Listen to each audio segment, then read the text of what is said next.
പലപ്പോഴും നമ്മൾ പാപത്തെയാണ് ക്രിസ്തുവിനെ സ്വീകരിച്ചിട്ടും നമ്മൾ ക്രിസ്തുവിനേക്കാൾ ഉപരി പാപത്തെ ഫോക്കസ് ചെയ്യുന്ന ആധ്യാത്മികതയുണ്ട്.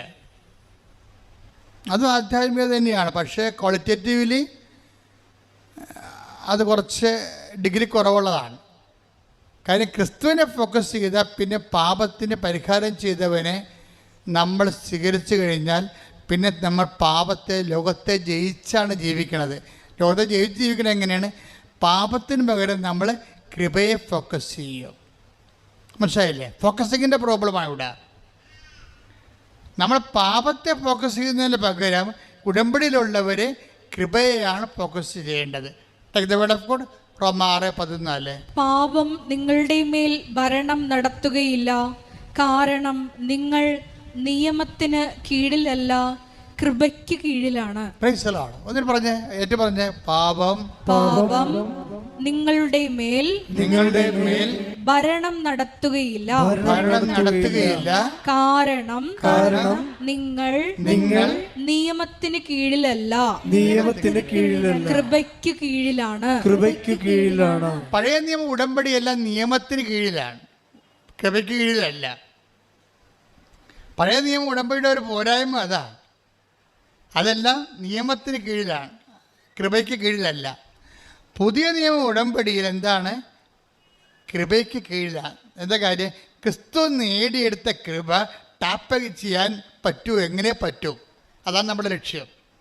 എങ്ങനെ പാപം ഒഴിവാക്കി ജീവിക്കാൻ പറ്റുമെന്നല്ല, അതൊരു ഡൗൺ റോഡായിട്ടുള്ള ഒരു അർത്ഥമാറ്റിക് ആയിട്ടുള്ള ഒരു ആധ്യാത്മികതയാണ്. ഒരു ജിയോമെട്രിക്കൽ ആധ്യാത്മികത വേണം. ക്ഷേത്രഗണിത പ്രകാരമുള്ള ഇപ്പോൾ ഒരു സൈക്കിള്, ഒരു വിമാനം, രണ്ടും ലക്ഷ്യത്തിലെത്താൻ പറ്റുമായിരിക്കും വേണമെങ്കിൽ. ഇപ്പം എൻ്റെ സഹോദരൻ, എൻ്റെ ഒരു സഹപ്രവർത്തകൻ, ഇപ്പോൾ അദ്ദേഹം സൈക്കിളിന് തിരുവനന്തപുരത്ത് നിന്ന് ഗോവ വരെ പോയി. 2 മാസം എടുത്തതേ ഉള്ളൂ. ഗോവയിൽ പോകണമെങ്കിൽ 2 മണിക്കൂർ മതി. നമ്മൾ പാപത്തെ ഫോക്കസ് ചെയ്താൽ സൈക്കിളിന് പോകണ പോലെ ഇരിക്കും. കൃപയെ ഫോക്കസ് ചെയ്താൽ നമ്മൾ എന്ത് പത്രം കൊടുത്താലും കൃപ വേണമെന്ന് പറയണം. രോഗിയെ പോയി കണ്ടാലും ക്രിസ്തു നീ എടുത്തത് കൃപയിൽ എന്നെ പങ്കാളിയാക്കണം. കൃപയെ ഫോക്കസ് ചെയ്താൽ വിമാനത്തിൽ പോണ പോലെ ഇരിക്കും. 2 മണിക്കൂർ കൊണ്ട് പോകും. ടൈം ഷോർട്ട് ചെയ്യണത് കൃപയാണ്. കൈയടിച്ച് ശ്രദ്ധിക്കടല്ലേ.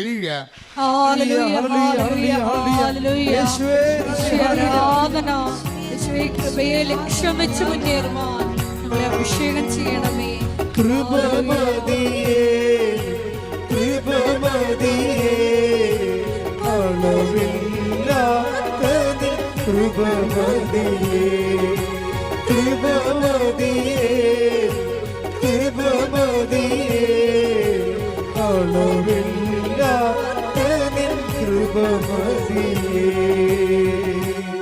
പരിശുദ്ധ പരമ ദിവ്യകാരുണ്യത്തിന്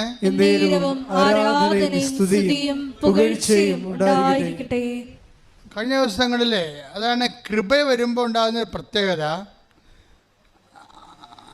കഴിഞ്ഞ ദിവസങ്ങളിലെ ഒരു സാക്ഷ്യം പറഞ്ഞ്, അതായത് ഷി വാസ് ടോട്ടലി എൻഗ്രേസ്ഡ്. കൃപ നിറഞ്ഞൊരു സിറ്റുവേഷനിൽ അവൾ സാക്ഷ്യം പറഞ്ഞപ്പോൾ പെട്ടെന്നൊരു വചനം പറഞ്ഞു. എന്താണ്? എന്നെ ശക്തനാക്കുന്നതിലൂടെ ബാക്കി പറ. എനിക്ക് എല്ലാം ചെയ്യാൻ വഴി. അത് കൃപയ്ക്കുള്ള ഗുണവതാണ്. കൃപ എന്ന് പറയുന്നത് ശക്തി തന്നെയാണ്, ശക്തി തന്നെയാണ്. കൃപയ്ക്ക് ബൈബിൾ ഉപയോഗിക്കുന്ന ഒരു വാക്ക് ശക്തി എന്ന് കൂടിയാണ്. കരുണയെന്ന് ഉപയോഗിക്കും, ശക്തി എന്ന് ഉപയോഗിക്കും. ദൈവത്തിൻ്റെ കരുണ കൊണ്ടാണ് നമുക്ക് കൃപ ലഭിക്കുന്നത്. കൃപ ലഭിച്ചു കഴിഞ്ഞാൽ നമ്മൾ പവർഫുള്ളാവും. അതാണ് ഫിലിപ്പിയർ 4:13. ടേക്ക് ദ ബെഡ് ശ്രദ്ധിക്കട്ടെ. ഹല്ലേലൂയ ഹല്ലേലൂയ ഹല്ലേലൂയ ഹല്ലേലൂയ ഹല്ലേലൂയ യേശുവേ നന്ദി. ഹല്ലേലൂയ ഹല്ലേലൂയ ഹല്ലേലൂയ ഹല്ലേലൂയ. ഫിലിപ്പി 4:13. എന്നെ ശക്തനാക്കുന്നവനിലൂടെ എല്ലാം ചെയ്യാൻ എനിക്ക് സാധിക്കും. Praise the lord. പറഞ്ഞേ. എന്നെ ശക്തനാക്കുന്നവനിലൂടെ എല്ലാം ചെയ്യാൻ എനിക്ക് സാധിക്കും. അപ്പോൾ ഒന്നും ചെയ്യാൻ സാധിക്കാത്ത അവസ്ഥ വരും ജീവിതത്തിലെ. ഭർത്താവ് മരിച്ച്, കുഞ്ഞിന് രോഗമാണ്, നമ്മൾ നിസ്സഹായം നിൽക്കുന്നത്, ഒന്നും ചെയ്യാൻ പറ്റാത്ത അവസ്ഥ. നമുക്ക് സാമ്പത്തിക കടമാണ്, വീട്ടിൽ എപ്പോഴും ഫോൺ എടുക്കാൻ പോലും എനിക്ക് പേടിയാണ്. ഫോണ് കടക്കാരെന്നെ വിളിച്ച് ശല്യപ്പെടുത്തുന്നതാണ്. എനിക്ക് എഴുന്നേൽക്കുമ്പോൾ തന്നെ, കണ്ണ് തുറക്കുമ്പോൾ തന്നെ പേടിയാണ്. ഇന്ന് ആരൊക്കെയാണ് വന്ന് വീട്ടിൽ ശല്യപ്പെടുത്താൻ പോണത്, നാട്ടുകാരുടെ മുമ്പ് അപമാനപ്പെടാൻ പോണത്, എനിക്ക് ജീവിക്കാൻ തന്നെ തോന്നണില്ല. ഇങ്ങനെ ഒന്നും ചെയ്യാൻ പറ്റാത്ത അവസ്ഥ. ഈ ഒന്നും ചെയ്യാൻ പറ്റാത്ത അവസ്ഥയിൽ നിന്നാണ് ബൈബിൾ നിന്നെ എല്ലാം ചെയ്യാൻ പറ്റുന്ന അവസ്ഥയിലേക്ക് മാറ്റുന്നത്. അതാരാണ്? ഫിലിപ്പിയർ 4:13. എന്താണ്? എന്നെ ശക്തനാക്കുന്നതിലൂടെ എനിക്ക് എല്ലാം ചെയ്യാൻ പറ്റും. ഇത് പറഞ്ഞ ആളാരാണെന്ന് അറിയാവോ? ഒരു ദീപ്തിയാണ് പറഞ്ഞിരിക്കുന്നത്, ബാംഗ്ലൂരിൽ നിന്ന്. ഇന്നലത്തെ സാക്ഷിവാ ദീപ്തി, ബാംഗ്ലൂരിൻ്റെ ഇന്നലത്തെ സാക്ഷി. ഇന്ന് അപ്പ് ചെയ്യുന്നുണ്ടത്. ദീപ്തിയുടെ പ്രശ്നം നിങ്ങൾ കേൾക്കണം. അതായത് ദീപ്തി ഒരു നല്ല ഓഫീസർ, ഗവൺമെൻറ് ഓഫീസറാണ്. എനിക്കുള്ളത് 50,000 രൂപയോ അല്ലെങ്കിൽ 75 രൂപ എങ്ങനെയൊക്കെ ശമ്പളമുണ്ട് നമ്മുടെ നാട്ടിൽ. അപ്പോൾ ഈ ഗവൺമെൻറ് ഓഫീസറിൻ്റെ പ്രശ്നം എന്താ? അല്ല, ഈ കമ്പനി സ്റ്റാഫിൻ്റെ പ്രശ്നം എന്താ? അവർ ഭർത്താവും ഭാര്യയും തമ്മിൽ തമ്മിൽ യോജിക്കണില്ല. യോജിക്കാത്തതിൻ്റെ കാരണം ഭർത്താവ് എപ്പോഴും ഇവരെ ഹെറാസ് ചെയ്തുകൊണ്ടിരിക്കുന്നു. അങ്ങനെ വന്ന് ഇവർ തമ്മിൽ എപ്പോഴും ഭയങ്കര വീട്ടിൽ വന്ന് കയറിയാൽ ഇവർ തമ്മിൽ ഉടക്കാണ് ഓരോ കാര്യങ്ങൾക്ക്. അപ്പം ജീവിക്കാൻ തന്നെ ഇവർക്ക് തോന്നണില്ല. അപ്പോൾ ഭർത്താവിനാണ് എപ്പോഴും വയലൻ്റ് ആകുകയും അതുപോലെ തന്നെ ഡിപ്രഷൻ സ്വഭാവം കാണിക്കുകയും ഭാര്യയുടെ കഴുത്തേക്ക് കയറുകയും കുടുംബം കുട്ടിച്ചോറാകുകയും ചെയ്യുമ്പോൾ വീട്ടുകാർ കൊണ്ട് ഭർത്താവിനെ സൈക്കാട്രിസ്റ്റിന് കൊണ്ടുപോകും. ഇപ്പോൾ ബാംഗ്ലൂരിലുള്ള നല്ല സൈക്കാട്രിയിൽ കൊണ്ടുപോകും. ഇപ്പോൾ 1 മണിക്കൂറിന് ടോക്ക് കൗൺസിലിംഗ് ആണുള്ളത്. അവിടെ സംസാരിച്ച് ഹീൽ ചെയ്യണതാണ്. 1 മണിക്കൂറിന് അപ്പോയിൻമെൻറ്റ് കിട്ടിക്കഴിഞ്ഞാൽ 2,500 രൂപയാണ്. അപ്പോൾ ഹൈപ്പർ ടെൻഷനുള്ള ഹസ്ബൻഡിനെ തെറാപ്പി ഉൾപ്പെടെ ടോക്ക് ചികിത്സ, സംസാര ചികിത്സയ്ക്ക് കൊണ്ടുപോയിട്ട് അവസാനം ഒരു 2-3 സിറ്റിംഗ് കഴിയും. അങ്ങനെ 7,500 രൂപ സൈക്കോളജിക്കൽ കൗൺസിലിങ്ങിന് വേണ്ടി ഭർത്താവിൻ്റെ മാനസിക അസുഖം മാറാൻ വേണ്ടി, ഡിപ്രഷൻ മാറാൻ വേണ്ടി കൊടുത്തിട്ടുണ്ട്. പക്ഷേ ഞങ്ങൾക്ക് മാറ്റമൊന്നുമില്ല. അവസാനം കൗൺസിലർ പറയും പ്രധാനപ്പെട്ട കാര്യം ഭാര്യയാണ്. നോക്കിയേ, കാര്യം നമ്മൾ പോകണ്ടല്ലേ. ഈ ഇത്രയും ചികിത്സ കഴിഞ്ഞപ്പോഴേ ഒരു സംഭവം കണ്ടുപിടിച്ച് കുടുംബത്തിലുണ്ടാകുന്ന അസമാധാനവും ഇയാളുടെ മാനസിക രോഗത്തിനെല്ലാം കാരണമാരാണ്? ഭാര്യയാണ്. ഭാര്യ വീട്ടിലില്ലേ, അവർ മിക്കവാറും ഓഫീസിലായിരിക്കും. അപ്പോൾ വീട്ടുകാരെല്ലാം കൂടി ഭാര്യയുടെ കടുത്തേക്ക് കയറി. അത് കഴിഞ്ഞപ്പോൾ ഇവർക്ക് ടെൻഷനായി. ഇവർക്ക് ഉറക്കം പോയി കഴിഞ്ഞാൽ പിന്നെ അറിയാമല്ലോ, എല്ലാം പോവില്ല. ഇവളെയും കൊണ്ട് വേറെ സൈക്കാട്രിസ്റ്റിനടുത്ത് കാണിച്ച്, ഓരോ മനുഷ്യന്മാർ ഈ കാലത്ത് ജീവിക്കണതാണ്. വിദ്യാഭ്യാസം കൂടി കഴിഞ്ഞാൽ ഉണ്ടാകുന്ന അവസ്ഥയാണ്. ചില ആൾക്കാർക്ക് വിശ്വാസം കൂടും, ചിലർക്ക് വിദ്യാഭ്യാസം കൂടും. വിദ്യാഭ്യാസം കൂടിയവർ ആ മേഖലയിലെ ചിന്തിക്കത്തുള്ളൂ. ഇത് മാനസിക പ്രശ്നമാണ്, അതിന് സൈക്കാട്രിയിലാണ് പോകേണ്ടതെന്ന്. എൻ്റെ ദൈവമേ, സഭയുടെ ഗതികേട് ഇപ്പോൾ ഇത് തന്നെയാണ്. സഭയിലും പ്രശ്നങ്ങൾ വരുമ്പോൾ ഇതുപോലെ സഭയ്ക്ക് അഭിഷേകം കൊടുത്തിട്ടുണ്ട്. പട്ടത്തിൻ്റെ കൗൺസിലിംഗിനാണ് പരിശുദ്ധാത്മാവിൻ്റെ ഏറ്റവും വലിയ സംഭവമാണ് ഉപദേശപരം എന്ന് പറയുന്നത്. അതിന് 2,500 രൂപ ആവശ്യമില്ല, ചുമ്മാ കണ്ടാൽ മതി, വിശ്വാസം മാത്രം മതി. സഭയ്ക്ക് ആ സാധനം ചില അച്ഛന്മാർക്ക് നഷ്ടപ്പെടുകയും അവന്മാർ പോയി സൈക്കോളജി കൗൺസിലിംഗ് പഠിക്കുകയും ചെയ്യുമ്പോൾ ജനങ്ങളെ ഇപ്പോൾ ആ രീതിയിലാണ് ഉദ്ധരിക്കാൻ പോണത്. ക്രിസ്തുവിനെ കിട്ടുമോ? അവർക്ക് ഉദ്ധരിക്കാൻ പറ്റുമായിരിക്കും, അവർക്ക് ക്രിസ്തുവിനെ കിട്ടുക. സഭയ്ക്ക് അങ്ങനെ കേവല ഉദ്ധാരണത്തിനൊന്നുമല്ല സഭ ഉണ്ടാക്കിയിരിക്കുന്നത്, ക്രിസ്തുവിനെ കൊടുക്കാനാണ്. അതാണ് ഈശോ പറഞ്ഞത്, അധ്വാനിക്കുന്നവനാണ് നീ, പ്രഷർ എടുക്കുന്നവനാണ്, പക്ഷെ നീ എൻ്റെ അടുത്ത് വരണം, ഞാൻ നിന്നെ ആശ്വസിപ്പിക്കാം. കൈയടിച്ച് കർത്താവ് ഹല്ലേലൂയ.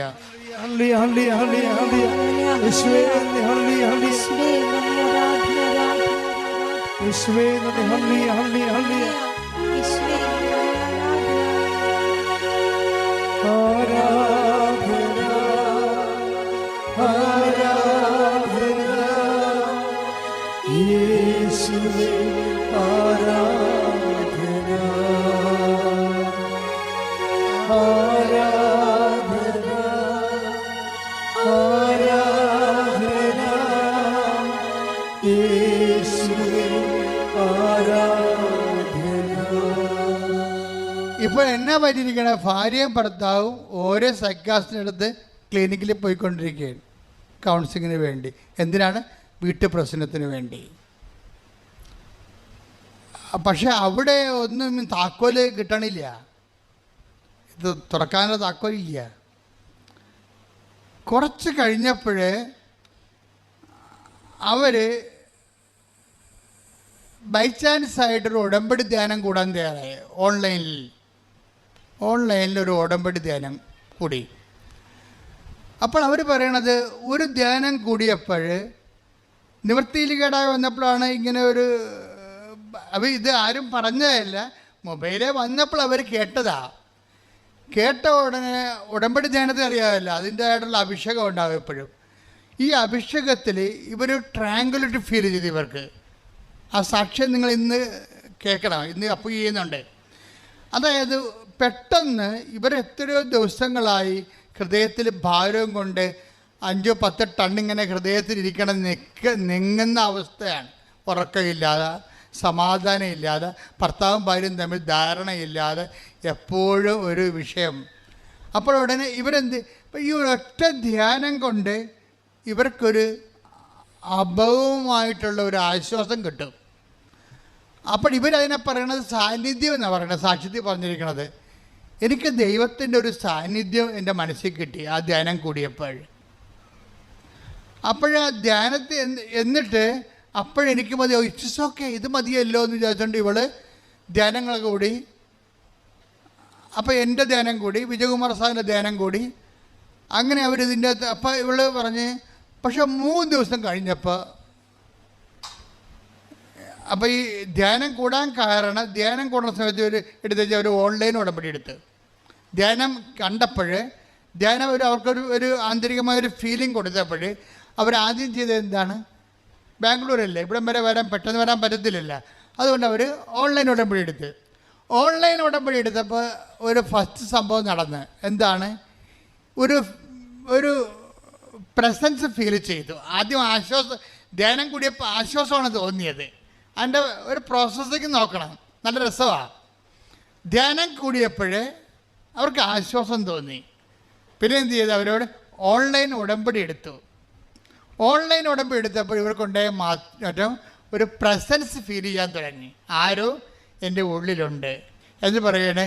ഞാൻ സംസാരിക്കുന്നവരൊക്കെ എന്നോട് പറയണേ, നിൻ്റെ ഉള്ളിൽ എന്തോ ദൈവികത ഉണ്ടല്ലോ. അപ്പോൾ അവർക്ക് മനസ്സിലായി എന്തോ എനിക്ക് സംഭവിച്ചിട്ടുണ്ട് ഓൺലൈൻ ഉടമ്പടിയിലൂടെ. അവർ ആ ഹൈലി എഡ്യൂക്കേറ്റഡ് ആയത് കാരണം അതിൻ്റെ കണ്ടീഷൻസ് ആൻഡ് ടേംസ് എല്ലാം കൃത്യമായിട്ട് നോക്കിയാണ് ഫോളോ ചെയ്യണത്. ഫോളോ ചെയ്യണ സമയത്ത് അവൾ ചെയ്ത കാര്യം, ഈ പ്രസൻസ് നിലനിർത്താൻ വേണ്ടി പിന്നെ അടുത്ത നടപടി എന്താണെന്നാണ് ഇവിടെ ചിന്ത. ഓൺലൈൻ ഉടമ്പടിയിൽ പ്രസൻസ് കിട്ടി, സാന്നിധ്യം കിട്ടി ദൈവത്തിൻ്റെ. അപ്പോൾ ഒരു ശക്തിയും കിട്ടുമല്ല, മറ്റത് ആശ്വാസം മാത്രമാണ് കിട്ടിയത്. ഇപ്പം ശക്തിയും കിട്ടി. അപ്പം ഇനി അവളുടെ ലക്ഷ്യമെന്ന് പറയുന്നത്, ഇത് നല്ലൊരു പരിപാടിയാണ്, നല്ലൊരു പാക്കേജാണ്. ഇനി ശക്തി എപ്പോഴും ഇങ്ങനെ സാന്നിധ്യം നിലനിർത്താൻ എന്താണ് പരിപാടിയെന്ന് ചിന്തിച്ചപ്പോൾ പെട്ടെന്ന് ഈ സാന്നിധ്യം അവളുടെ ഉള്ളിൽ നിന്ന് പോയി.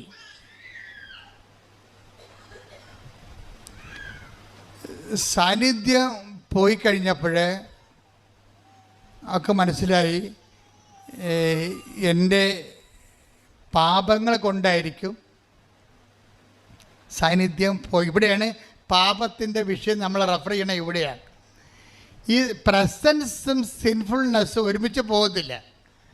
നമുക്ക് സിൻഫുൾനെസ് ഉണ്ടെങ്കിൽ പ്രസൻസ് ഉണ്ടാകാൻ ഫീൽ ചെയ്യത്തില്ല. മനസ്സിലായില്ലേ? ഉടമ്പടി വരുന്നൊരു വിഷയം, പാപത്തെ നമുക്കങ്ങനെ ഒഴിവാക്കിക്കൊണ്ട് ഉടമ്പടിയിലേക്ക് പോകാൻ പറ്റത്തില്ല. ഉടമ്പടി വരുമ്പോൾ ഉടമ്പടിയിൽ വരണത് ഒന്ന് വചനത്തിൻ്റെ ആശ്വാസം ഉണ്ടാവും, രണ്ടാമത്തത്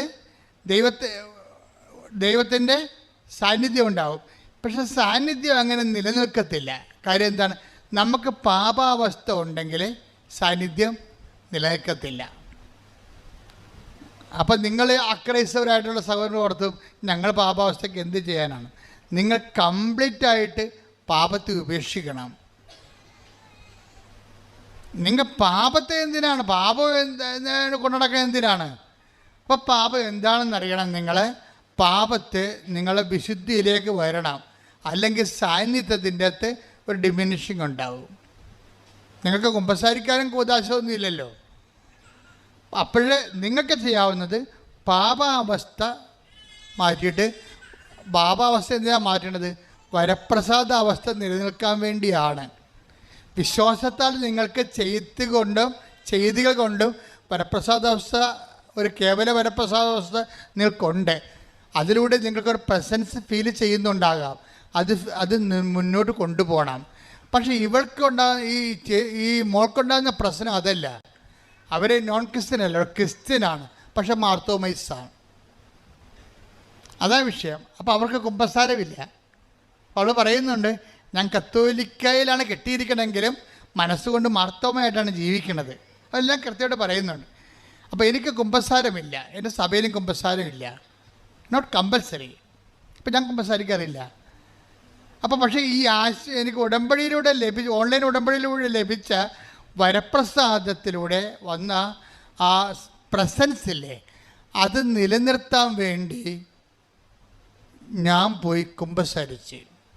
കല്യാണത്തിന് കുമ്പസാരിച്ചിട്ട് പിന്നെ ഞാൻ ആദ്യം കുമ്പസാരിക്കുകയാണ്. അപ്പോൾ എനിക്ക് മനസ്സിലായി പാപം നിലനിൽക്കുന്നുണ്ടല്ലോ. കുമ്പസാരിക്കാൻ പോയപ്പോൾ അച്ഛൻ പറഞ്ഞ്, പ്രാർത്ഥനയല്ല, പ്രാർത്ഥനയെന്ന് പറഞ്ഞാൽ ചൊല്ലണ പ്രാർത്ഥനയല്ല, ചെയ്യണ പ്രാർത്ഥനയാണ് പ്രാർത്ഥനയെന്ന് പറഞ്ഞ്. അതവൾ ഓർത്തിരുന്നു. അപ്പോഴവൾ വിചാരിച്ച് ചെല്ലണ പ്രാർത്ഥന, ഇപ്പോൾ എൻ്റെ പിഴ എൻ്റെ വലിയ പിഴ എന്നൊക്കെ പറഞ്ഞ് മനസ്സാപ്പറണമൊക്കെ നമ്മൾ ചെല്ലിയിട്ട് നമ്മൾ സ്വർഗസ്ഥനായ പിതാവ് എന്ന് പറഞ്ഞ പറയുക എന്നൊക്കെ ചെല്ലിയിട്ട് പ്രായശ്ചിത്തം ചെല്ലും. അപ്പം അച്ഛൻ പറഞ്ഞ് അതുകൊണ്ട് ഈ തീ കൊണ്ട് ഈ ചേന വേഗത്തില്ല എന്ന് പറഞ്ഞു. പിന്നെ എന്ത് ചെയ്യണം? ചെയ്യണമെന്ന് പറഞ്ഞു. അപ്പോൾ ഇവൾ പുറത്തിറങ്ങിയിട്ട് പറഞ്ഞു, ഞാൻ എന്താ ചെയ്യേണ്ടത്? അപ്പോൾ കുറേ ആൾക്കാർക്ക് പണ്ട് എന്തോ എഡ്യൂക്കേഷൻ സെൻറ്റർ നടത്തിയിരുന്ന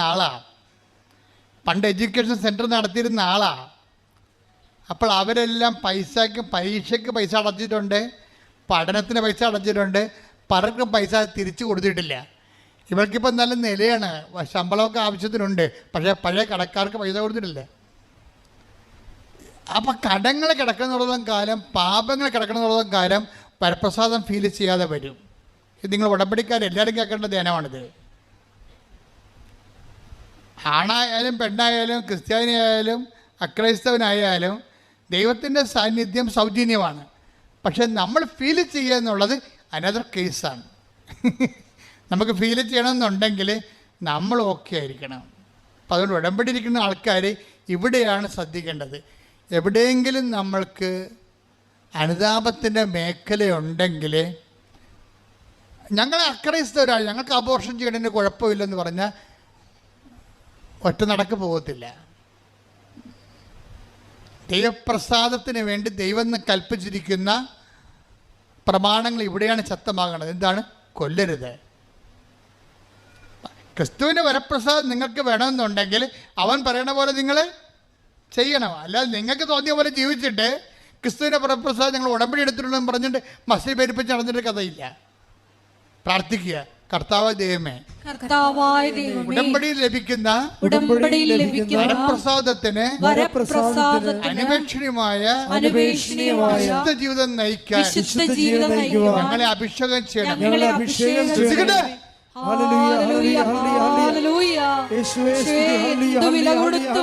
വചനം പാലിക്കുവാനുള്ള വലിയ അഭിഷേകം ഈ ആരാധനയോട് ഞങ്ങൾക്ക് നൽകണമേ. ഹല്ലേലൂയ, ഹല്ലേലൂയ, ഹല്ലേലൂയ. പരിശുദ്ധ പരമദിവ്യകാരുണ്യത്തിന് എന്നേരവും ആരാധനയും സ്തുതിയും പുകഴ്ചയും ഉണ്ടായിരിക്കട്ടെ. എൻ്റെ പ്രിയപ്പെട്ടവരെ, ഇപ്പം നിങ്ങൾ ചില ആൾക്കാർ ചിന്തിക്കുന്നത് എന്ന് പരിശുദ്ധാത്മാവിനോട് പറയണം. എന്താ ചിന്തിക്കണമെന്നറിയാവോ?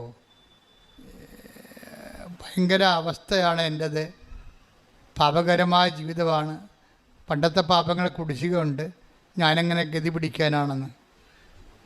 അപ്പോൾ പരിശുദ്ധാത്മാവ് നിങ്ങൾക്ക് തരുന്ന ഉത്തരവുണ്ട്. നീ കൃപയെ ഫോക്കസ് ചെയ്യുക. അതാണ് നേരത്തെ പറഞ്ഞത്. നീ പാപത്തെ ഫോക്കസ് ചെയ്യരുത്. നീ എന്ത് ചെയ്യണം? കൃപയെ ഫോക്കസ് ചെയ്യണം. നിൻ്റെ ഇനിയുള്ള എല്ലാ വചനവായനകളും, നീ ഇനിയുള്ള എല്ലാ സാധുക്ഷേമ പ്രവർത്തനങ്ങളും, നിൻ്റെ എല്ലാ പിഴുത്ത പ്രവർത്തനങ്ങളും കൃപയെ ഫോക്കസ് ചെയ്യണം. കൃപയെ ഫോക്കസ് ചെയ്യുമ്പോൾ എന്ത് പറ്റും? പാപത്തെ സബ്സൈഡ് ചെയ്യും. കൃപ വർദ്ധിക്കുന്നിടത്ത് വെച്ച് എന്താ പറ്റണത്? പാപം സബ്സൈഡാകും. പാപത്തെ ഫോക്കസ് ചെയ്യുമ്പോൾ പാപത്തെ നേരിട്ട് ഫോക്കസ് ചെയ്താൽ പറ്റത്തില്ല. ഞാൻ പിടിച്ചു നിൽക്കും. ചില ആൾക്ക് നോൻപിന് വെള്ളം അടിക്കാതെ നടത്തിയിട്ട് നോൻപിന് ഞാൻ പിടിച്ചു നിൽക്കുമെന്ന് പറഞ്ഞിട്ട് ഈസ്റ്റർ കഴിയുമ്പോൾ ബാക്കി കുടിച്ച് അത്രയും നാൾ കുടിക്കാതിരുന്ന മൊത്തം വലിച്ചു കയറത്തില്ലേ? അങ്ങനെ പിടിച്ചു നിൽക്കാൻ പറ്റത്തില്ല. അത് നിങ്ങൾ കള്ളിനെ മദ്യത്തെ ഫോക്കസ് ചെയ്യുന്നതുകൊണ്ടാണ്. നിങ്ങൾ കൃപയെ ഫോക്കസ് ചെയ്യണം. ക്രിസ്തുവിൻ്റെ കൃപയിൽ എന്നെ പങ്കാളിയാക്കണമേ. അതിന് ക്ഷമിക്കാം, കൊടുക്കാം, പരിഹാരം ചെയ്യണേ പരിഹാരം ചെയ്യാം. എനിക്ക് കൃപ കിട്ടിയാൽ മതി. പ്രാർത്ഥിക്കുക. കർത്താവേ, നീ നേടിയെടുത്ത കൃപയാൽ എനിക്ക് കർമാവകാശം തരണമേ.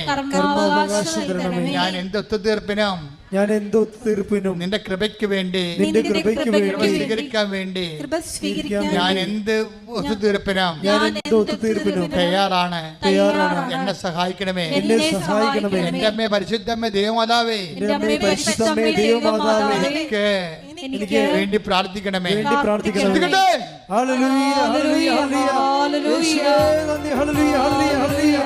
പരിശുദ്ധ പരമദിവ്യകാരുണ്യത്തിന് ആരാധനയും സ്തുതിയും പുകഴ്ചയും ഉണ്ടായിരിക്കട്ടെ. ശുദ്ധ പരമദിവ്യകാരുണ്യത്തിന് ആരാധനയും സ്തുതിയും പുകഴ്ചയും ഉണ്ടായിരിക്കട്ടെ. വരുന്ന വേറൊരു വിഷയം വരണതേ, ഇപ്പം നമ്മൾക്ക് ഒരു ആശ്വാസം പ്രാപിച്ചാലും ഈ ആശ്വാസത്തെ മെയിൻറ്റെയിൻ ചെയ്യാനുള്ള ഭൗതിക സാഹചര്യം വീട്ടിലില്ലെങ്കിൽ നമ്മൾ പണിമേടിക്കും.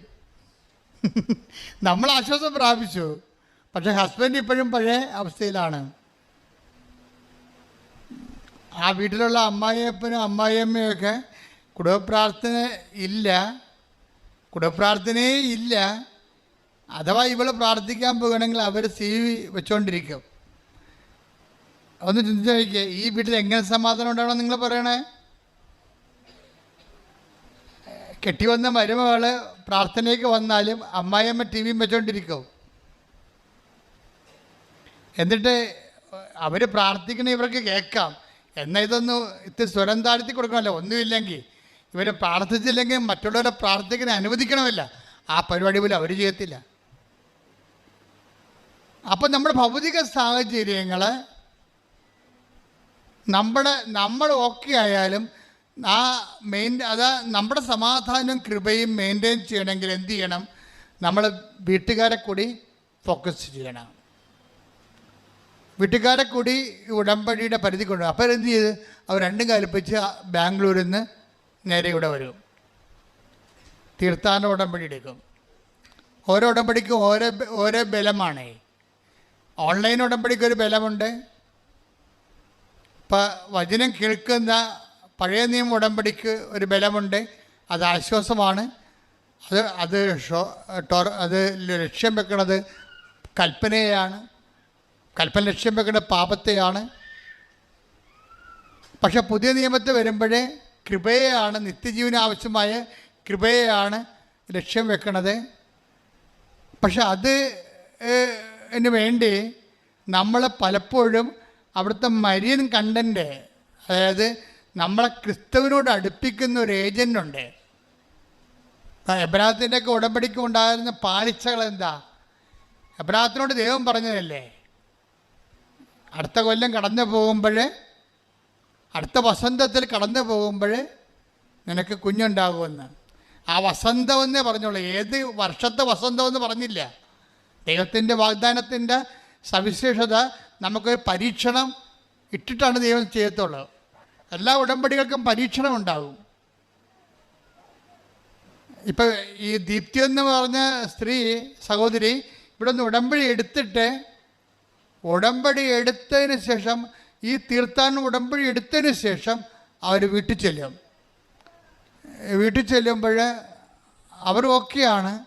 പക്ഷേ സാഹചര്യങ്ങളെ കുറച്ചുകൂടി മൂർച്ഛിക്കും. അതാണ് വിജയകുമാറിൻ്റെ ധ്യാനത്തിൻ്റെ ഒരു പ്രത്യേകത. കാര്യം വിജയകുമാറിനെ ഞാൻ പരിചയപ്പെട്ട കാലം മുതൽ ആ മനുഷ്യൻ പ്രഷറിലാണ്.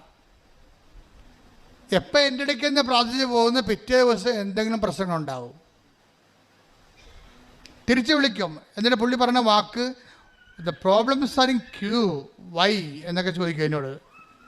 പ്രശ്നങ്ങൾ മുമ്പത്തേക്കാളും ക്യൂവിലാണ്, 1 by 1 ആയിട്ട് വന്നുകൊണ്ടിരിക്കുകയാണ്. വൈ എന്ന് ചോദിക്കും. അപ്പം ഞാൻ നിങ്ങളെ ഉറച്ചു നിൽക്കാൻ പറയും. എന്താ കാര്യം? ഉറച്ചു നിൽക്കുക എന്നുള്ളത്, ഉറച്ചു നിൽക്കുന്നവനെ ദൈവം കൃപ കൊടുക്കത്തുള്ളൂ. ആടിക്കളിക്കണവന് കൃപ കൊടുക്കത്തില്ല. ഉറച്ചു നിന്ന് take the bed of God. ശ്രുതികട ഹല്ലേലൂയ ഹല്ലേലൂയ ഹല്ലേലൂയ ഹല്ലേലൂയ. യേശുവേ നന്ദി. ഹല്ലേലൂയ ഹല്ലേലൂയ ഹല്ലേലൂയ ഹല്ലേലൂയ ഹല്ലേലൂയ ഹല്ലേലൂയ. യേശുവേ സ്തുതി. ഹല്ലേലൂയ ഹല്ലേലൂയ ഹല്ലേലൂയ ഹല്ലേലൂയ ഹല്ലേലൂയ. ലൂക്ക 21:19. പീഡനത്തിലും ഉറച്ചു നിൽക്കുന്നതിലൂടെ നിങ്ങളുടെ ജീവനെ നിങ്ങൾ നേടും. ഒന്നിനു വായിച്ചേ. പീഡനത്തിലും ലൂക്ക 21:19. പീഡനത്തിലും ഉറച്ചു നിൽക്കുന്നതിലൂടെ പീഡനത്തിലും ഉറച്ചു നിൽക്കുന്നതിലൂടെ നിങ്ങളുടെ ജീവനെ നിങ്ങൾ നേടും. അപ്പം അതുപോലെ തന്നെ നീ വിശ്വാസത്തിൽ ഉറച്ചു നിന്ന് നിന്റെ സഹോദരങ്ങളെ ശക്തിപ്പെടുത്താൻ പറയും. Take the word of God. ലൂക്ക 22 പോകുമ്പോൾ ശ്രുതികട ഹല്ലേലൂയ ഹല്ലേലൂയ ഹല്ലേലൂയ. സമയോനെ സാത്താനിനെ ശ്രുതികട ഹല്ലേലൂയ ഹല്ലേലൂയ ഹല്ലേലൂയ ഹല്ലേലൂയ. യേശുവേ സ്തുതി. ഹല്ലേലൂയ ഹല്ലേലൂയ ഹല്ലേലൂയ ഹല്ലേലൂയ ഹല്ലേലൂയ. യേശുവേ ആരാധന ആരാധന. Hallelujah സാഗരമേ ശ്രുതികട hallelujah. ലൂക്ക 22:31 വായിച്ചേ. ശിമയോൻ പറഞ്ഞ ശിമയോൻ ഇതാ സാത്താൻ വരുന്നുണ്ടല്ലേ. ഉടമ്പടി ഇടയ്ക്ക് സാത്താൻ വരൂ. ശിമയോൻ ഇതാ സാത്താൻ നിങ്ങളെ ഗോതമ്പ് പോലെ പാറ്റാൻ ഉദ്യമിച്ചു. അപ്പൊ തിന്മയുടെ ഒരു ഉദ്യമം എപ്പോഴും ഉണ്ടാകും. ഓർത്തേക്കണത്. എന്നാൽ നിന്റെ വിശ്വാസം ക്ഷയിക്കാതിരിക്കാൻ ഞാൻ നിനക്ക് വേണ്ടി പ്രാർത്ഥിച്ചു. നീ തിരിച്ചു വന്ന് നിന്റെ സഹോദരരെ ശക്തിപ്പെടുത്തണം. അപ്പൊ തിരിച്ചു വരിക, വിശ്വാസത്തിൽ ഉറച്ചു നീക്കുക, ഇതെല്ലാം സെയിം ഇഫക്റ്റാണ്. പക്ഷെ എന്തിനാണ് ഉദ്ദേശിക്കണത്? മറ്റുള്ളവരെയാണ് ഉദ്ദേശിക്കണത്. നിന്നെ ഉറപ്പിച്ച് നിർത്തുക. നിന്നെ ഇങ്ങനെ ആട്ടിയാണിത് ഉറപ്പിക്കണത്. നിന്റെ പ്രലോഭനങ്ങൾ നൽകിക്കൊണ്ട് ആട്ടി നിന്നെ ഉറപ്പിക്കും. എന്തിനാ ഉറപ്പിക്കണത്? നിങ്ങൾക്ക് പ്രലോഭനങ്ങൾ ശക്തിപ്പെട്ട് കഴിയുമ്പോൾ നിങ്ങൾ പീഡിതരാണെങ്കിൽ അപ്പം തന്നെ ബൈബിൾ ഇക്കോണമി അനുസരിച്ച് നിങ്ങൾ മറ്റുള്ളവരെ ഫോക്കസ് ചെയ്യണം. എന്താണ്? നിങ്ങളെ ഫോക്കസ് ചെയ്യരുത്. എന്താ ചെയ്യേണ്ടത്? മറ്റുള്ളവരെ, നിങ്ങൾക്കറിയാവുന്നവർ, ഭർത്താവ്, ഭാര്യ, മക്കൾ, അവർ വിശ്വാസം തകർന്ന ആൾക്കാരെല്ലാം അവരുടെ വിശ്വാസം ഉറക്കാൻ വേണ്ടി പ്രാർത്ഥിക്കണം. നിങ്ങൾ ചെയ്യണത് എന്താണെന്ന് അറിയാമോ?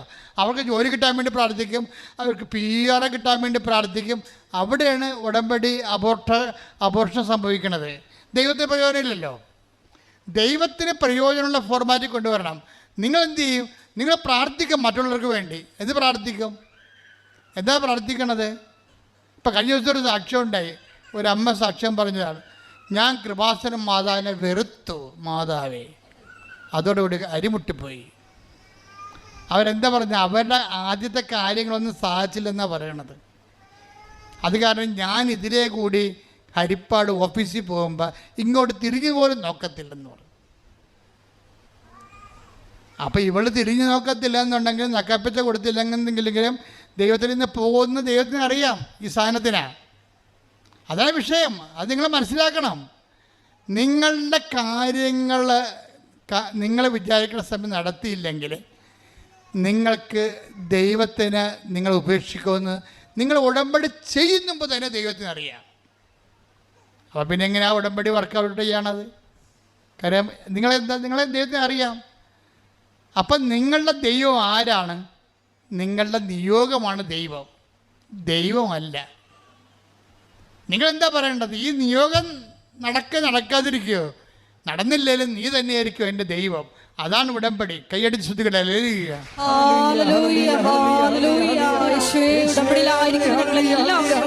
ദൈവത്തെ ലക്ഷ്യം വെച്ച് മുന്നേറുവാൻ ഈ ആരാധനയിലൂടെ അഭിഷേകം ചെയ്യണമേ.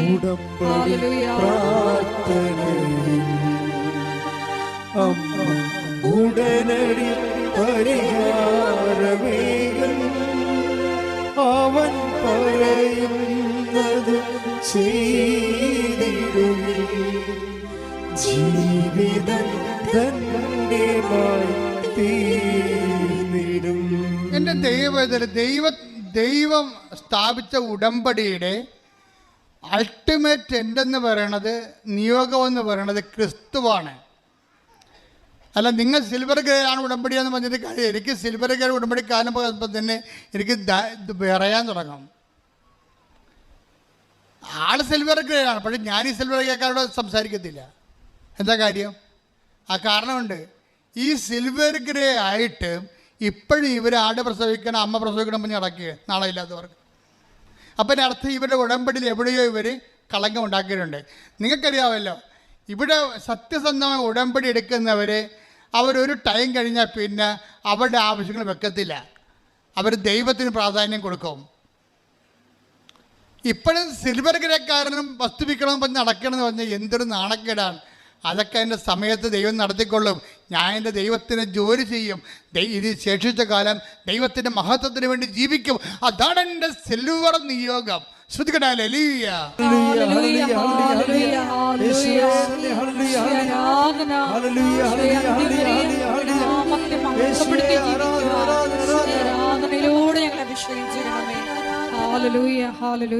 സിൽവർ ഗ്രേ എന്ന് പറയുമ്പോൾ നിങ്ങൾക്കറിയാവില്ല, നമുക്ക് കൈ കഴുകി തൊടേണ്ട ആൾക്കാരാണെന്നാണ് ഞാൻ ഉദ്ദേശിച്ചിരിക്കുന്നത്.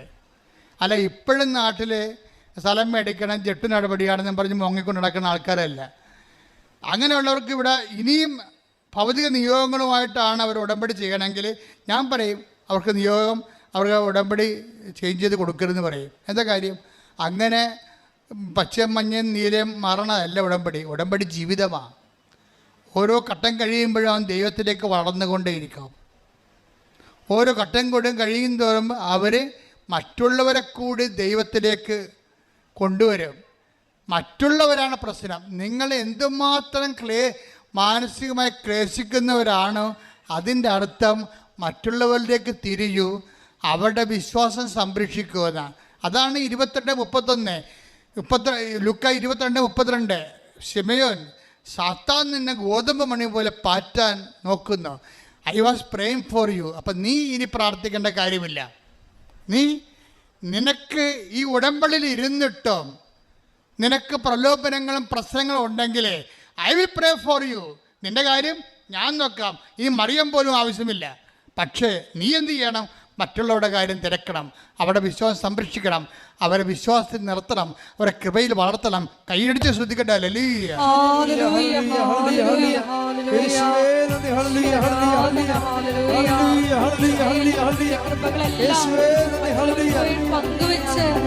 വിശ്വാസത്തിൽ വളർത്തുവാൻ തിരഞ്ഞെടുത്ത് അഭിഷേകം ചെയ്യണമേ. പരിശുദ്ധ പരമ ദിവ്യകാരുണ്യത്തിന്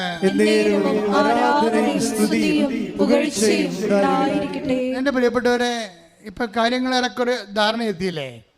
അപ്പോൾ ഈ മകൾ വന്ന് തീർത്ഥാടന ഉടമ്പടി ചെയ്തിട്ട് തിരിച്ചു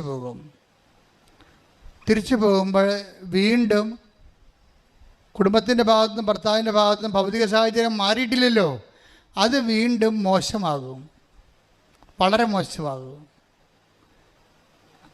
അപ്പം മോശമാകുമ്പോഴേ ഇവളെ പിടിച്ച് നിർത്തണ വിജയകുമാർ സാറിൻ്റെ ധ്യാനമാണ്. സാറെന്താ പറഞ്ഞിരിക്കണത്? നിങ്ങൾക്ക് ഉടമ്പടി എടുത്താൽ ഓർക്കുക, അടുത്ത കുറച്ച് ദിവസത്തേക്ക് പുതിയ പ്രശ്നങ്ങളുണ്ടാകും. അത് നിങ്ങളെ അതുകൊണ്ട് അവളെ പിടിച്ചു ചെയ്യുന്നു. ഉടനെ അവൾ പിടിച്ചു ചെയ്യുന്നു. വീട്ടിലെ പ്രശ്നങ്ങൾ മുമ്പത്തെ രൂക്ഷമാണ്. ഭർത്താവിന് മാറിയിട്ടില്ല, ഭർത്താവിൻ്റെ അമ്മ മാറിയിട്ടില്ല, കുടുംബം മാറിയിട്ടില്ല. പക്ഷെ അവൾ പ്രാർത്ഥിക്കാൻ തുടങ്ങി. പക്ഷെ അവൾ പ്രാർത്ഥിക്കാൻ തുടങ്ങി അവളുടെ മനസ്സിൽ തോന്നി, അമ്മായിയമ്മ പല ഇഷ്യൂസും ഉണ്ടാക്കിയിട്ടുണ്ട്, ഞാൻ കാരണം തന്നെയാണ് ഭർത്താവിന് ഭ്രാന്ത് വന്നതെന്ന് അല്ല മാനസിക രോഗം വന്നതെന്ന് പറഞ്ഞു വരുത്തി അവരാണ്. ഞാൻ ഈ വീട്ടിൽ നിന്ന് ഇറങ്ങിക്കൊടുക്കേണ്ട ഒരു അവസ്ഥ വരികയാണ്. പക്ഷെ ഞാൻ പോയി കുമ്പസാരിച്ചതിന് ശേഷം ഞാൻ വന്ന് ഉടമ്പടി നിർവർത്തിക്കുമെന്ന് പറഞ്ഞു. അവിടെ പോയി പോയി കുമ്പസാരിക്കും. അവരുടെ കയ്യിൽ നിന്ന് വല്ല മിസ്റ്റേക്ക് വന്നിട്ടുണ്ടെങ്കിൽ അത് കുമ്പസാരിച്ചിട്ട് പാപക്ഷമ സ്വീകരിക്കും. എന്നിട്ട് പോയി ഡ്രസ്സൊക്കെ വാങ്ങിച്ചു കൊണ്ടുവന്ന് അമ്മയ്ക്ക് കൊടുത്തിട്ട് പറയും, അമ്മേ എൻ്റെ കയ്യിൽ നിന്ന് വല്ല അബദ്ധവും പറ്റിയിട്ടുണ്ടെങ്കിൽ എന്നോട് ക്ഷമിക്കണം. ഒരു കുമ്പസാരത്തിൻ്റെ പോക്ക് കണ്ടില്ലേ? അന്ന് അവൾ കുടുംബപ്രാർത്ഥന നടത്തുമ്പോൾ അമ്മ TV ഓഫ് ചെയ്ത് അവളുടെ കൂടെ നിന്നൊന്ന് പ്രാർത്ഥിക്കും. ഹല്ലേലൂയ, ഹല്ലേലൂയ, ഹല്ലേലൂയ. യേശുവേ നന്ദി, യേശുവേ ആരാധന. പിന്നെ അവൾ പറയും, എൻ്റെ കുഞ്ഞിൻ്റെ കൂടെ ബർത്ത്ഡേക്ക്, എൻ്റെ കുഞ്ഞിന് 4 വയസ്സുണ്ട്, എൻ്റെ കുഞ്ഞിൻ്റെ കൂടെ ബർത്ത്ഡേക്ക് ഒരിക്കലും എനിക്ക് കുഞ്ഞിനെ ഒന്ന് പള്ളിയിൽ കൊണ്ടുപോകാൻ തോന്നിയിട്ടുണ്ട്, പക്ഷെ എനിക്ക് പറ്റിയിട്ടില്ല. ഭർത്താവ് കുഞ്ഞിനോട് ഭയങ്കര പൊസസീവാണ്, നീ പോ അവനെ കൊണ്ടുപോകണ്ടെന്ന് പറയും. പക്ഷെ ഞാൻ കുമ്പസാരിച്ച് വന്നു കഴിഞ്ഞപ്പോൾ അവൻ്റെ ബർത്ത്ഡേ ആയി. അപ്പോൾ അവൻ്റെ അമ്മ കിടക്കുമ്പോഴും ഭർത്താവ് കുഞ്ഞിനെ സൂക്ഷിക്കുന്നുണ്ട്. അപ്പോൾ കുഞ്ഞിനെ അവൾ എടുത്തിട്ട് പറഞ്ഞ്, ഇന്ന് ബർത്ത്ഡേ ആണ്, പള്ളി കൊണ്ടുപോട്ടെ എന്ന്. അയാൾ ഒന്നും മിണ്ടിയില്ല. ഞാൻ കുഞ്ഞിനെ പള്ളി കൊണ്ടുവന്നു. എന്നിട്ട് കാറിൽ കൊണ്ടുവന്ന് ഞാൻ ഡ്രൈവ് ചെയ്ത് കുഞ്ഞിനെ കുർബാന കൊണ്ടുവന്ന്, കുർബാന കഴിഞ്ഞപ്പോൾ എന്നെ ഓർത്ത് എൻ്റെ ജീവിതത്തിൽ എൻ്റെ കുഞ്ഞിനെ ഞാൻ കൊടുത്ത ഏറ്റവും വലിയ ബർത്ത്ഡേ ഗിഫ്റ്റാണ് ഈശോനെ കാണിച്ചതെന്ന്. ഹല്ലേലൂയ, ഹല്ലേലൂയ, ഹല്ലേലൂയ. ഉടമ്പടി ഒരു സ്വർഗയാത്രയാണ്. ശരിക്കും പറഞ്ഞാൽ സന്തോഷത്തിൻ്റെയും കൃപയുടെയും സ്വർഗയാത്ര. നിങ്ങൾക്കത് അവകാശമാകട്ടെ എന്ന് പ്രാർത്ഥിക്കുന്നു. ശ്രുതികളുടെ ഹല്ലേലൂയ, ഹല്ലേലൂയ, ഹല്ലേലൂയ, ഹല്ലേലൂയ. യേശുവേ ആരാധന, മഹത്വം, മഹത്വം, ആരാധന, ആരാധന. ഹല്ലേലൂയ. പരിശുദ്ധ പരമദിവ്യകാരുണ്യത്തിന് നേരവും ആരാധനയും സ്തുതിയും പുകഴ്ചയും ഉണ്ടായിരിക്കട്ടെ. പരിശുദ്ധ പരമദിവ്യകാരുണ്യത്തിന് നേരവും ആരാധനയും സ്തുതിയും പുകഴ്ചയും ഉണ്ടായിരിക്കട്ടെ. മക്കളെ, രോഗസൗഖ്യ പ്രാർത്ഥന സമയമാണ്. കർത്താവ് നിങ്ങളെത്തിൻ്റെ തരത്തിൻ്റെ തിരുമുറുമാറുന്ന ആണിപ്പെടുതാറുന്ന അത്ഭുതകരം കൊണ്ട് നിങ്ങളെ തൊടുന്ന സമയമാണ്. നിങ്ങൾക്ക് സ്നേഹവും വിശ്വാസവും ഉണ്ടായിരിക്കട്ടെ. പരിശുദ്ധമ്മ നിങ്ങൾക്ക് വേണ്ടി തീവ്രമായ രീതിയിൽ മാധ്യസ്ഥം വഹിക്കുന്ന സമയമാണ്. ഹൃദയത്തിലെ ദൈവസ്നേഹം നിറഞ്ഞുകൊണ്ട് സ്തുതിക്കട്ടെ. ഹല്ലേലൂയ, ഹല്ലേലൂയ, ഹല്ലേലൂയ, ഹല്ലേലൂയ. മഹത്വം, മഹത്വം, ആരാധന, ആരാധന. ഹല്ലേലൂയ, ഹല്ലേലൂയ. യേശുവേ നന്ദി, യേശുവേ ആരാധന. ഹല്ലേലൂയ, ഹല്ലേലൂയ. മഹത്വം, മഹത്വം. അച്ഛൻ പ്രാർത്ഥിക്കുമ്പോൾ നിങ്ങൾ തീവ്രമായിട്ട് ശ്രദ്ധിച്ചുകൊണ്ടിരിക്കണം. ഞാൻ എല്ലാ വിഷയങ്ങളെയും സംബന്ധിച്ച് പ്രാർത്ഥിക്കും.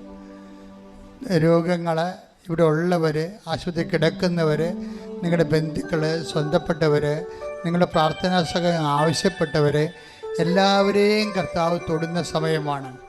അത് കാലങ്ങളോടും ആരെല്ലാം എപ്പോഴെല്ലാം എന്നെല്ലാം ഈ ധ്യാനം കൂടുന്നുവോ അപ്പോഴെല്ലാം ഉടമ്പടി ധ്യാനത്തിലൂടെ, ആരാധനയുടെ ദൈവം ഈ നിയോഗങ്ങളുടെ മേലെ, ആ ധ്യാനം കൂടുന്ന ഓരോരുത്തരും നിയോഗങ്ങളുടെ മേലെ കർത്താവിൻ്റെ കരുണ ചൊരിയും. ശ്രുതിക്കട്ടെ. ഹല്ലേലൂയ, ഹല്ലേലൂയ, ഹല്ലേലൂയ. മഹത്വം, മഹത്വം, ആരാധന, ആരാധന. ഹല്ലേലൂയ. യേശുവേ നന്ദി, യേശുവേ ആരാധന. ഹല്ലേലൂയ, ഹല്ലേലൂയ. മഹത്വം, മഹത്വം, ആരാധന, ആരാധന. ഹല്ലേലൂയ, ഹല്ലേലൂയ. ശ്രുതിക്കട്ടെ. ഭാഷാപരത്തോടെ കർത്താവേ നിന്റെ ഉന്നതമായ നാമത്തിന് സ്തോത്രം ചെയ്യും. കർത്താവേ നിന്റെ വിശുദ്ധ പൗരോഹിത്യത്തെ മഹത്വപ്പെടുത്തണമേ. കർത്താവേ സഭയിലുള്ള സാന്നിധ്യം പ്രകടമാക്കണമേ. 38 വർഷം ഞാൻ അർപ്പിച്ച കൃപാന്റെ യോഗ്യതയാൽ കൃപാസ അൾത്താറെ ജീവനോടെ പ്രത്യക്ഷപ്പെട്ട പരിശുദ്ധ അമ്മയുടെ മാധ്യസ്ഥത്താൽ കർത്താവിൻ്റെ തിരുമുറുപാടുന്ന വലത് കരത്താൽ ആണിപ്പെടുത്താറുന്ന അത്ഭുത കരത്താൽ ഓരോ മകനെയും മകളെയും സ്പർശിക്കണമേ. ഉച്ച മുതൽ ഉള്ളങ്കാല് വരെ കർത്താവിൻ്റെ രക്തം പടരട്ടെ. എല്ലാ ആന്തരിക അവയവങ്ങളിലും കോശങ്ങളിലും ഞരമ്പുകളിലും കർത്താവിൻ്റെ രക്തം പടരട്ടെ. ക്യാൻസർ 4th സ്റ്റേജ് കർത്താവിൻ്റെ നാമത്തിൽ വിശുദ്ധ രക്തം കഴുകപ്പെടട്ടെ. കരൾ രോഗങ്ങൾ, കിഡ്നി രോഗങ്ങൾ കർത്താവിൻ്റെ നാമത്തിൽ സൗഖ്യപ്പെടട്ടെ. എൻ്റെ കർത്താവിന് ഉന്നതമായ നാമത്തിൽ ജോലി ഇല്ലാത്തവർ, വീടില്ലാത്തവർ, പണിയില്ലാത്തവർ, പരീക്ഷയിൽ തോറ്റവർ, വീണ്ടും എഴുതാൻ പോകുന്നവർ, ഇൻ്റർവ്യൂ കാത്തിരിക്കുന്നവർ, റിസൾട്ട് കാത്തിരിക്കുന്നവർ, റിവാലുവേഷൻ കൊടുത്തിട്ടുള്ളവർ, പരീക്ഷയ്ക്ക് വേണ്ടി ഒരുങ്ങുന്നവർ, യേശു ക്രിസ്തുവിൻ്റെ ശക്തിയാൽ ദൈവിക ശക്തി നിറയട്ടെ. അമ്മേ, പരിശുദ്ധ അമ്മേ, ദൈവമാതാവേ, ഖനായിനെ പോലെ എല്ലാ മക്കൾക്കും വേണ്ടി പ്രാർത്ഥിക്കണമേ. എല്ലാ നിശ്വാസങ്ങളും എല്ലാ സങ്കടങ്ങളും കർത്താവേ വലിയ അടയാളങ്ങളോടെ ദൈവത്തിന്റെ മഹത്വമായി മാറട്ടെ. ശ്രുതികട്ടെ. ഹല്ലേലൂയ, ഹല്ലേലൂയ, മഹത്വം, മഹത്വം, ആരാധന, ഹല്ലേലൂയ, ഹല്ലേലൂയ. സദയം തുണേ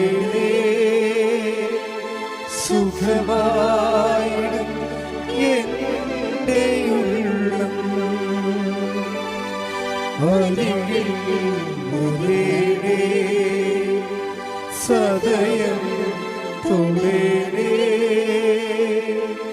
സുഖമായി എൻ്റെ ഉള്ളം. മുട്ടേന്നിക്കുക. മൗനമായി നിങ്ങളുടെ ആവശ്യങ്ങൾക്ക് വേണ്ടി പ്രാർത്ഥിക്കേണ്ടതാണ്.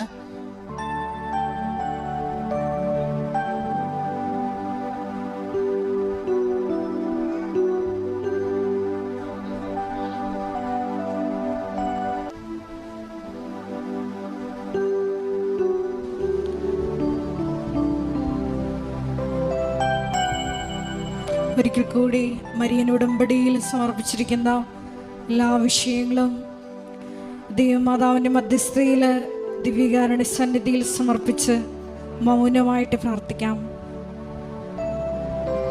പാപത്തെ ഫോക്കസ് ചെയ്യാതെ കൃപയെ ടാർഗറ്റ് ചെയ്തുകൊണ്ട് ഈശോയെ കൂടുതൽ കൃപയിൽ വളരുവാൻ ഈ ആരാധനയിലൂടെ ഞങ്ങളെ അഭിഷേകം ചെയ്യണമേ.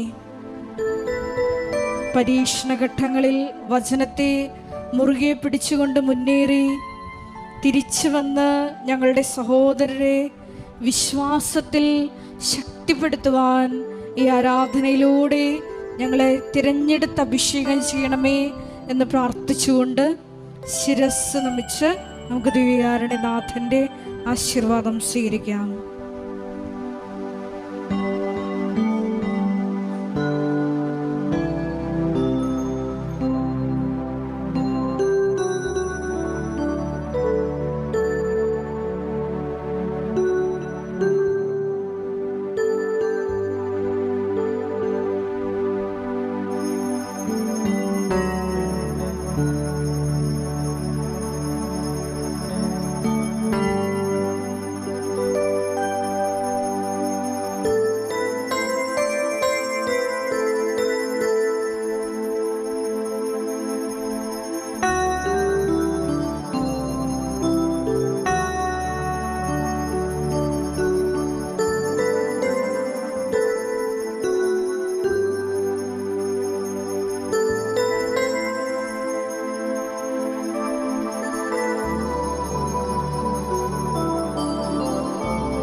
പരിശുദ്ധ പരമമാ ദിവ്യകാരുണ്യമേ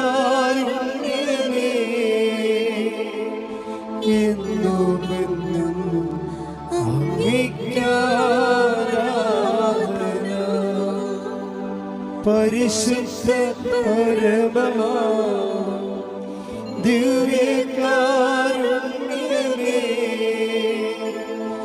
എന്നുമെന്നും അങ്ങേയ്ക്കാരാധന.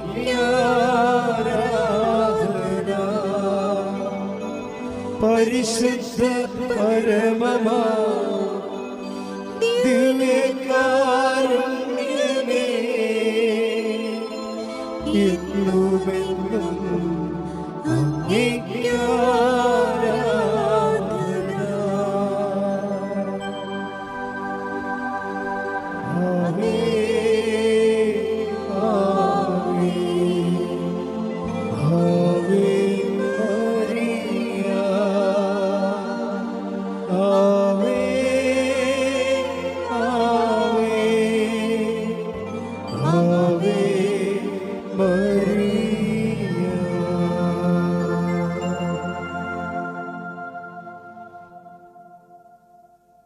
Maria.